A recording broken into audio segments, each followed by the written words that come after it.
Óculos da mente. Por qual lente você está vendo? Como você enxerga a vida? Como você lê as situações do dia a dia? Eu posso afirmar que você não vê o mundo como o mundo é, mas você vê o mundo como você é. Qual a cor da sua lente? Não sei se você lembra do Ciclope, um personagem de um desenho infantil. Ele usava um óculos vermelho.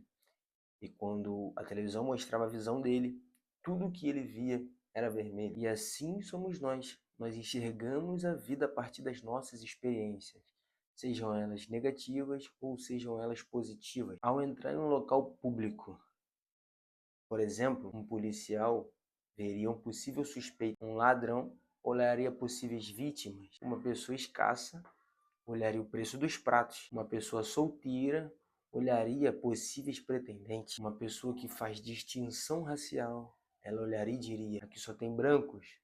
Ou se for uma pessoa racista, ela diria o contrário. Um empreendedor, ele olharia a média de preço dos pratos. Ele olharia quantas pessoas tem no restaurante e ele calcularia o faturamento daquele restaurante. Ele veria se aquele é um bom modelo de negócio. Uma pessoa com uma baixa autoestima, ela iria se comparar com as outras pessoas daquele ambiente, para ver se as pessoas estavam mais bonitas, mais bem arrumadas, celular mais caro. Percebe que cada um vê e interpreta o ambiente de acordo com a visão que tem. E assim somos nós. Nós não somos diferentes. Muitos de nós enxergamos a vida a partir das nossas dores, das nossas frustrações, dos nossos medos, das experiências que vivemos, seus conceitos, ideias, interpretações, ideologia, vêm dos óculos com o qual você enxerga a vida. Tudo isso vem da sua criação, do ambiente que você cresceu, das pessoas que te cercavam, pais, tios, avós, professores, irmãos mais velhos. E isso determina como você vê as coisas, para que você enxergue o mundo sem preconceitos, sem ideologias, sem julgamentos.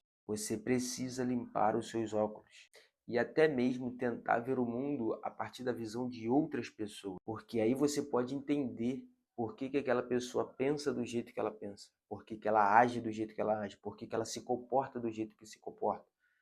Porque você não tá vendo pelos óculos dela. Ela teve uma criação diferente, relacionamento diferente, pais diferentes, experiências diferentes. Então, ela não vai concordar com você em tudo, porque as visões de mundo são diferentes. Qual óculos você está usando? Além das experiências, você vê pelas lentes da sua cultura, da música que você ouve, dos filmes que você vê, das séries, das novelas que você assiste, dos livros. Também as pessoas, seus pais, seus tios, avós, irmãos, professores, amigos. A visão deles é passada para você conforme você vai crescendo. Por exemplo, é certo ou errado usar roupa porque é até crime, porque é tentativa ou pudor. Mas se você for numa aldeia indígena, as pessoas andam sem roupa, porque a cultura lá é assim. As pessoas andam sem roupa. Então, para eles, não é crime, não é errado andar sem roupa. Para nós, sim, é errado. Culturas diferentes. Percebe? No livro Metanoia, o bispo J.B. Carvalho diz: responda-me que músicas que você ouve, quais livros você lê e quem são os seus amigos, e eu poderei prever o seu futuro. Ele também diz: como você vê e interpreta os recursos que estão disponíveis é a chave para uma vida bem-sucedida. Como você vê e interpreta os recursos disponíveis é a chave para uma vida bem-sucedida. Um exemplo, como que você vê a internet? Para um golpista, é um oceano azul para pessoas que ele pode enganar e aplicar golpes. Para um fofoqueiro, é o melhor lugar para se saber da vida dos outros. Para empresas e empreendedores, é um excelente lugar para você divulgar seus produtos e serviços. Para quem tem visão a longo prazo, é uma boa oportunidade para prosperar financeiramente. Percebe que a interpretação, a forma como você vê, determina como você vai usar os recursos disponíveis. A forma que você olha para as coisas determina como que você vai usar aquilo. Melhor, você pode usar aquilo para o bem ou para o mal. Então tem gente que usa a internet para fazer o bem e tem gente que usa a internet também para fazer o mal. Isso é um fato. Tem gente que usa o dinheiro para fazer o bem e tem gente que usa o dinheiro para fazer o mal. Isso depende de cada pessoa. Então o dinheiro é ruim? Depende de quem está com ele. O dinheiro é neutro. A pessoa que tem a posse do dinheiro, que tem acesso àquilo, que vai determinar para que ela vai servir. E aí eu te pergunto, como você vê o dinheiro? Acabei de falar sobre isso. Como que você vê a mídia? Como que você vê os jornais? Como que você deixa isso te influenciar? Será que você acredita em tudo aquilo que você vê? A primeira interpretação que alguém te conta de algo, a visão dela sobre algo, a maneira que a mídia te entrega uma notícia, será que você acredita naquilo de primeira? Será que você pensa e reflete? Será que você tenta ouvir outras mídias para ver se elas estão passando a mensagem da mesma maneira? Então os jornais passam as mesmas reportagens de maneira diferente. A headline, o texto, o título é completamente diferente.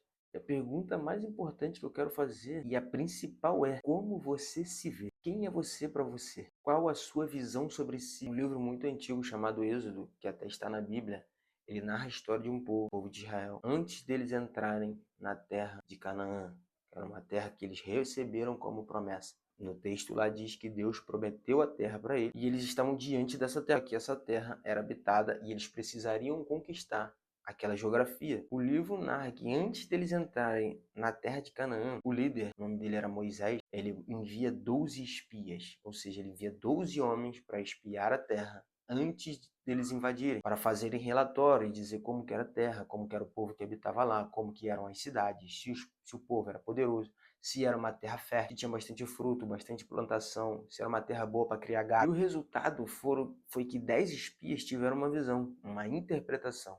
E outros 2 tiveram uma outra visão, uma outra interpretação. 10 disseram: a terra é realmente boa, ela realmente emana leite e mel, e aqui está o seu fruto. O texto narra que era necessário 2 homens para carregar um cacho de uva.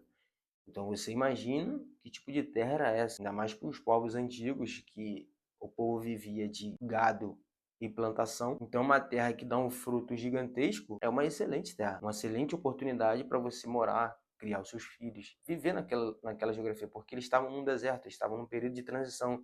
Eles eram escravos no Egito, eles saíram do Egito, eles estavam num deserto e estavam transicionando para essa terra. Porém, esses 10 homens disseram que a terra era muito boa, só que ela tinha um grande problema. Qual era? Ela é uma terra que consome os seus moradores. As cidades são fortificadas e os habitantes da terra são gigantes. E o principal que eles falam é: nós éramos como gafanhoto aos nossos próprios olhos e nós éramos como gafanhoto aos olhos deles. E o relatório dos outros 2 foi completamente diferente. Eles disseram: se o Senhor, no caso era Deus, se o Senhor se agradar de nós, nós comeremos eles como pães, eles serão nosso pão e nós conquistaremos a terra.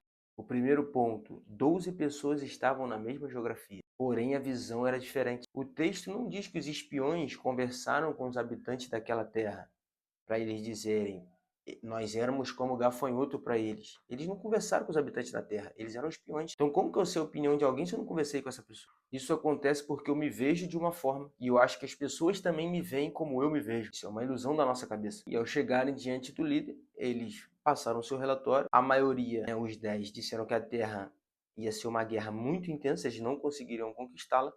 E o povo ouviu os 10. E eles até queriam apedrejar os outros 2 porque eles tinham uma visão diferente. Eles queriam matar os outros 2 porque queriam levar eles para um caminho de guerra, porque eles ficaram com medo, desistiram da terra. O resultado foi aquele povo que não acreditou que poderiam conquistar a terra que Deus prometeu, eles não entraram na terra. Eles ficaram 40 anos naquele deserto e todos eles morreram. Somente esses 2 que acreditaram que era possível entrar na terra, daquela geração, entraram na terra porque decidiram guerrear. Então, de 20 anos para cima, todo mundo morreu. Os de 20 anos para baixo entraram na terra e da geração passada que entrou só foi aqueles 2 que tiveram uma visão diferente. E nisso percebemos que a interpretação e a visão determina quem chega e quem não chega, quem conquista e quem não conquista, quem luta e quem não luta. Será que pelo fato de você ter fracassado uma vez, você não se vê como um fracassado? Será que você não se define pelo seu momento ruim? Porque nós, seres humanos, temos uma memória muito curta. Às vezes nós definimos a nossa vida pelo momento que estamos vivendo. E isso não é uma realidade. Hoje eu posso estar de um jeito, amanhã eu posso estar de outro. Hoje eu posso ter uma postura diante de uma situação e amanhã minha postura pode ser diferente. Hoje eu posso ter errado, amanhã eu posso ter amanhã eu posso acertar. Hoje eu posso falhar, mas amanhã eu posso conquistar. Então o momento não define quem nós somos. Nosso mundo interior sempre virá para fora. E o lado de fora vai manifestar aquilo que está dentro de nós, aquilo que acreditamos, aquilo que pensamos ser verdade. Nós não vemos com os nossos olhos, nós vemos com o córtex visual, a parte da frente do nosso cérebro. É com ele que fazemos a leitura.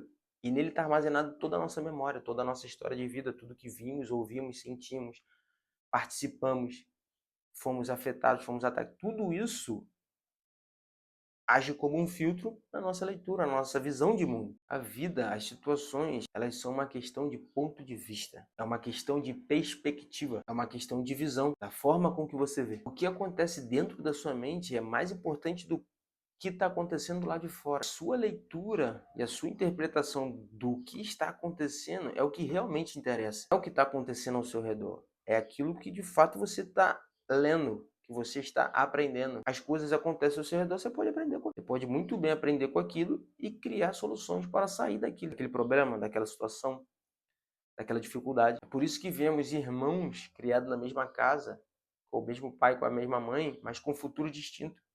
Às vezes um é bem sucedido, o outro tem uma vida com muita dificuldade, porque uns pegam os problemas interpretam aquilo de uma maneira e pensam o seguinte: pô, eu passei por isso aqui, eu vi meu pai errando aqui, eu vi minha mãe errando aqui, eu vou fazer o caminho diferente. E outros não, apenas repetem os padrões dos pais. E qual o problema de repetir o padrão dos pais? É que você vai ter o mesmo resultado que eles. E se você decide entrar num caminho diferente, o seu resultado também vai ser diferente, que você não vai cometer os mesmos erros. E um outro exemplo é uma história que você já ouviu falar, a história de Davi e Golias.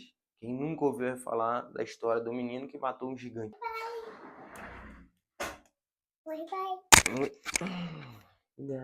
Fui na escola. Foi na escola e brincou muito com os amigos? Sim.